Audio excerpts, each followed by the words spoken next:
Welcome. Hello, I'm Kaya, I'm Lisa.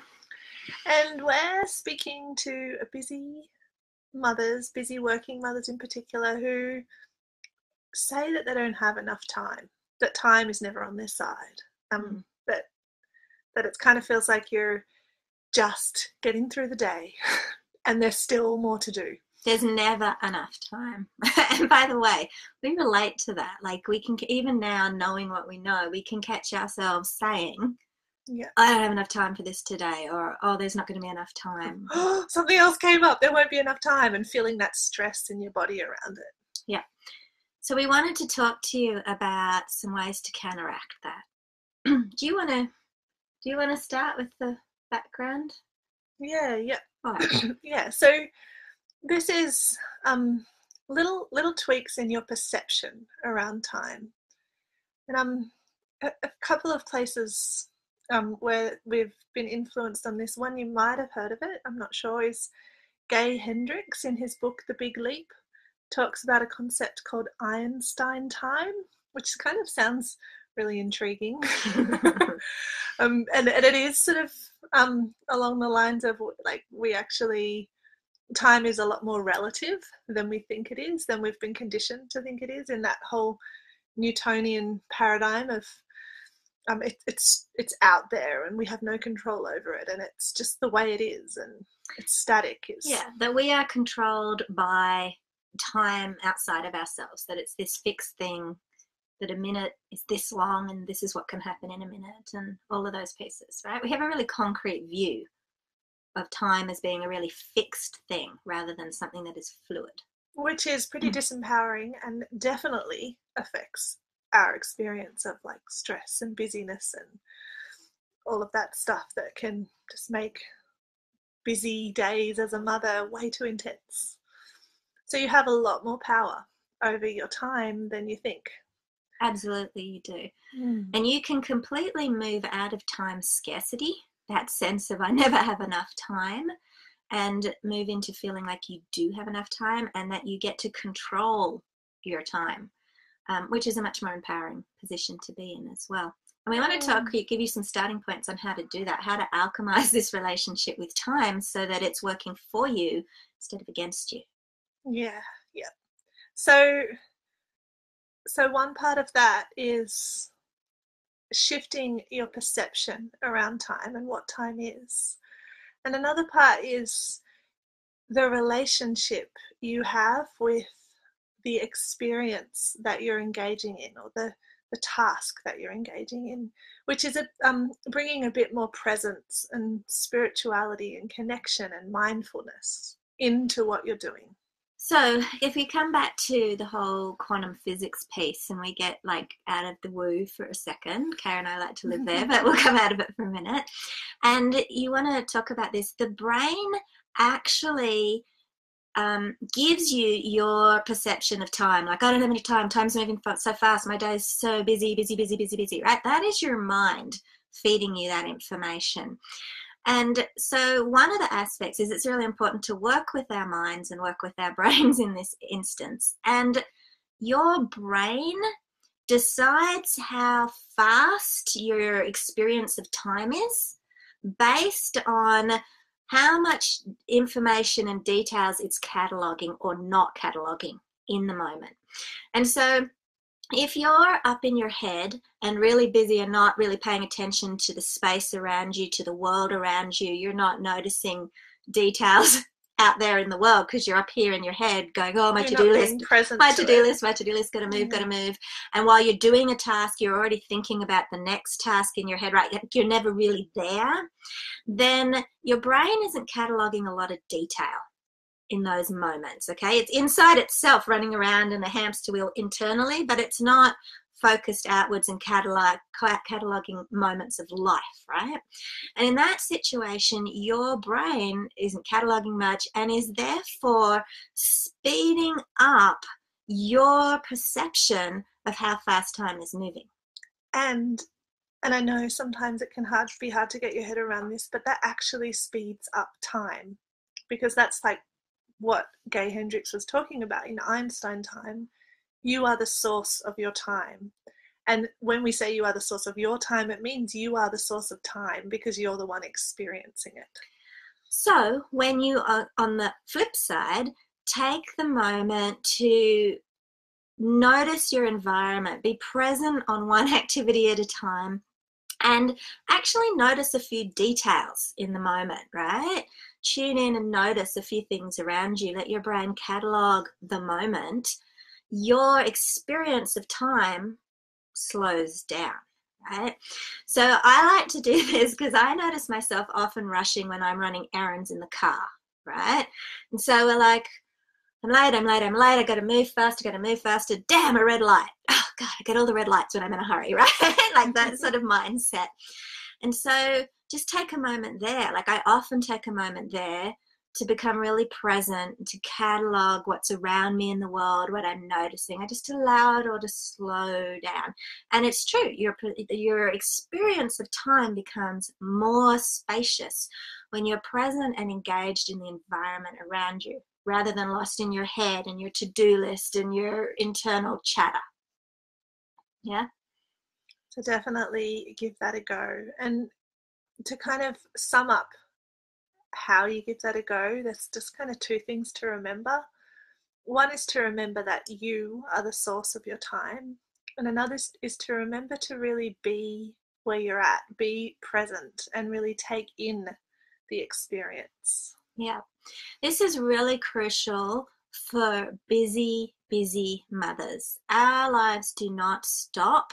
Our to-do list never ends. Like if we don't change the way we are experiencing time, then our lives are going to feel ridiculous and insane and out of control. We need to re-alchemize our relationship to time and shift it all around. So we can even have sometimes in this time scarcity mindset have limits to like feel resistant to even doing that. It's like, don't even have the time to do that. But, absolutely you can. It doesn't take any more time. It's just a different experience of how you are doing what you're doing. Yeah, it's just doing it with a different lens. So I'll give you an example in my life so that you can see how this works in motherhood and take it out of the theory. Okay, I can give an example too if you want. Okay, so last week, so on a Wednesday, I take my daughter up for a Japanese class and then an art class. She has these classes back to back, right? And I take her up the mountain and I drop her off. And then usually I try to rush to go and do the groceries while she's there and then get back in time to pick her up, right? So listen to my language because it's really important, right? I have to really rush and make sure I do it quickly so I can get back in time. Lots of keywords there, okay? Then last week, Wednesday, normal thing, and I had my normal stress about, okay, I've got to get my daughter to her classes, then I've got to get all the groceries done, and I've got to get back in time to pick her up. And on top of that, last week was like my son's birthday week, right? So I also had to order a cake and I had to buy a couple birthday presents. And I tacked on all these extra things and I was like, I do not have enough time. How the hell am I going to squash that into that period that usually takes me just to do the groceries, right? I was like, oh my God. And at the same time, I'd been rushed, so I hadn't had breakfast. So I was also really hungry and I needed the toilet, right? And I know all of you mothers get this. I totally know you get this, right? I don't have enough time to go to the toilet. I just have to hold it, right? Because it's just like I can't fit that in. And I can eat some other time. Don't have enough time, right? And I'm working on a self-love practice in our Mother Rising workshops that we do in one of our paid communities. We're doing self-love. We're doing a lot of work around self-love. Anyway, so I was working with that and walking my talk and living it and saying, what would be the most loving thing I could do for myself right now? And the first one was, actually eat something, that could be good before you go grocery shopping. And so I went to this cafe I'd wanted to go to and I ordered a sandwich and I didn't get on my phone and check my to-do list or text Kaya or do something random like that while my sandwich was being made. I just looked around, just experienced the moment. I engaged with the woman next to me because she was drinking some weird thing. I went, what is that? That's cool. So I just slowed that down, right? And then as I left the cafe and on my way to do the groceries, it just flow and surrender, one thing at a time. Oh, look, there's the music shop. I'll just see if they've got that present I wanted to buy, Finn. Yes, they did. Perfect, done. Like, I just kept going. Oh, there's the bakery. I'll order the cake while I'm here. Just done, right? Being present, just being in the moment. And there was an act of surrender in there too. Like, okay, if it doesn't all happen today, I'll just come back up, okay, later and get it done then. So I wasn't like pushing myself. I was still pretty focused, but I was engaged in my environment and breathing, right? And then I decided before I did the grocery shops, I asked myself again, what would be the most loving thing you could do for yourself? I was like, go to the toilet. I was like, oh yeah, that's right, go to the toilet. And I was like, you can hear that voice in your head that goes, you don't have time, that'll just take more time. Maybe if we just really quickly do the groceries, you can squash it in after you do the grocery. But I was like, no, that doesn't feel very kind. I'm going to do it, right? Because another part of you is going, what, it's going to take 60 seconds. Come on, really? You can't go to the toilet. So I did that too. And then I did the groceries. And get this, I got all the groceries done.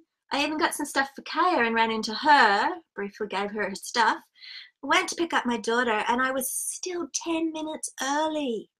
And that makes a lot of sense, say, with the groceries, because if you're doing that and you're really not present, it can actually take a lot more time, like on a practical level as well, to do something like that. But if you're really present, then it does flow. It's like you know where you're going, you know what you're doing. And I felt so incredibly spacious in that experience. And my to-do list just went tick, tick, tick, tick, tick. There was like 5 things I ticked off, right? Which normally I would tick off 1 thing, right?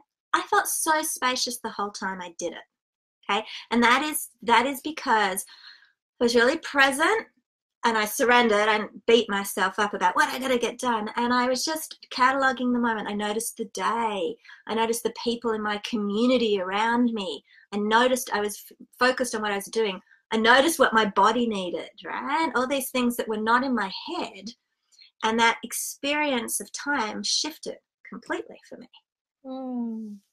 Yeah. And I have a brief little example. This morning, I knew that my children were getting sick.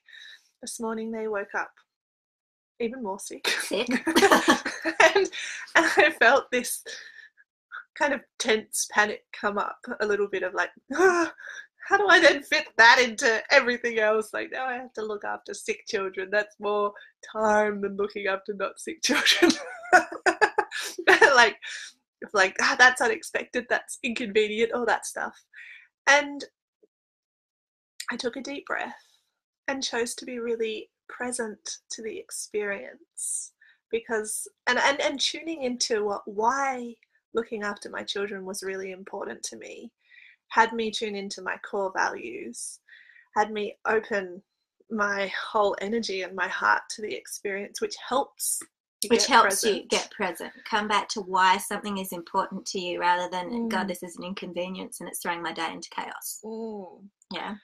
And then I used making sure that our fire was lit and really warm, and warming up the house and getting lots of herbal teas ready and making a breakfast and checking in on my daughter, and my son was sleeping in, but I used all of that kind of as a presence and mindfulness meditation, and also as a loving meditation, like loving myself and loving them and loving our home. And it actually topped me up, and it had me be even in a more powerful space to do all the other things that I then want to do today. So you got a lot of stuff done.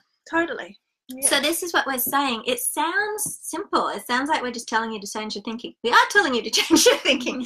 It changes. That's where a lot of the power is. It really is. Time is a different experience for every person, depending on how they're perceiving the moment. Okay, it is not the same. And Kaya could be not perceiving the moment right now and feeling stressed and chaotic and rushed, and I could be perceiving the moment going, oh, look how spacious we are today, Kaya, we've got so much room, and she could be going, we've got no time. Yeah. Right? It's a perception thing. We are telling you to shift the way you're experiencing life if you want to feel more spacious, if you want to feel like there's room for stuff in your life to fit. and you're not going crazy, running around, overstressed, not enough time, I can never make everything fit. So get present. Occupy the space that you're in with presence, and remember that you are the powerful source of your time. We would love to hear if there's an example of that, on how you could see that fitting into your life. So if there is, leave a comment, because we would love to hear from you. Yeah, and join us in the Spacious Woman Facebook group, because we have plenty more stuff similar to this that we want to share. Heaps. We just did a training on the weekend for our group, which was really awesome, about how to create balance in your life, right? We gave you all the tools on how to do that. So if you want access to that, come and join the group. It's free, and it's there. It's on the timeline. Okay, so much love to you all today. Mwah. Bye.